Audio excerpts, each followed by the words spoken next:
Les conditions en magasin. La matinale de Radio Classique avec David Abiker. Et Guillaume Tabar pour l'éditorial avec Le Figaro à 8h12. Guillaume, bonjour. Bonjour David. Michel Barnier a remporté dimanche la législative dans la 2e circonscription de Paris, même s'il s'agit d'une partielle. Peut-on tirer des leçons politiques générales de la victoire du Savoyard descendu dans la plaine ? Oui, alors cette victoire n'est pas une surprise en soi. Cette circonscription qui couvre les 5e, 6e et 7e arrondissements de la capitale est une circonscription aisée, qui avait d'ailleurs élu un autre Premier ministre, François Fillon. Mais c'est une bonne nouvelle pour la droite, car le sortant était macroniste. Et donc la victoire de Barnier permet au groupe LR d'atteindre le seuil symbolique des 50 députés. Après Boulogne-Billancourt et Chalon-sur-Saône, eh bien, c'est la 3e circonscription reprise par LR en un an. Enfin, si la victoire de Barnier n'est pas une surprise, son score est plus élevé que prévu. Songez qu'il frôle les 90% dans plusieurs bureaux de vote du 7e. Ce qui veut dire que l'ancien Premier ministre a fait le plein à droite et au centre, mais qu'il a aussi obtenu des reports parfaits des voix ayant voté pour Reconquête ou RN au premier tour.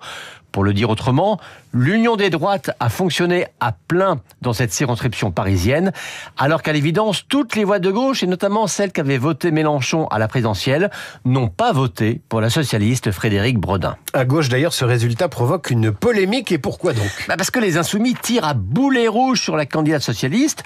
Selon eux, c'est parce qu'elle s'était fortement démarquée de Jean-Luc Mélenchon durant sa campagne qu'elle a fait un si mauvais score. Il est beau le résultat des grands stratèges du PS, a ainsi tweeté le député Paul Vannier. Alors on voit bien, l'idée qu'ils veulent installer, c'est la gauche perd quand elle ne veut pas de nous. C'est évidemment un piège diabolique pour le PS.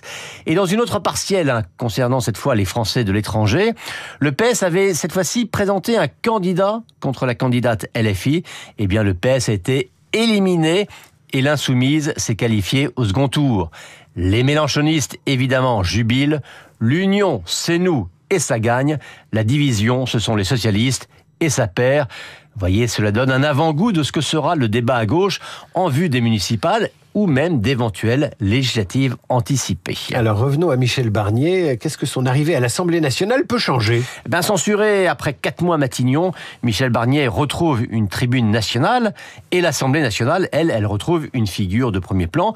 Songez qu'il sera le seul ancien Premier ministre à siéger dans l'hémicycle.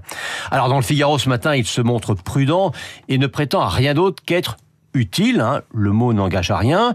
Il rassure Rachida Dati en répétant qu'il ne sera pas candidat municipal et il rassure Laurent Wauquiez en précisant qu'il ne veut pas être président de groupe. Avant tout, Barnier se pose en défenseur du socle commun dont il fut en quelque sorte l'inventeur lorsqu'il était à Matignon. Mais on le sait bien, s'il revient à l'Assemblée, c'est que lui aussi, il pense à la présidentielle. Et cette fois-ci, c'est Bruno Retailleau qui trouvera sur sa route.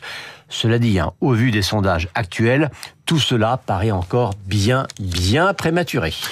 Guillaume Tabar, la sagesse de Radio Classique à 8h10 tous les matins. Éditorial à retrouver sur lefigaro.fr et sur notre chaîne YouTube Radio Classique. À demain, Guillaume.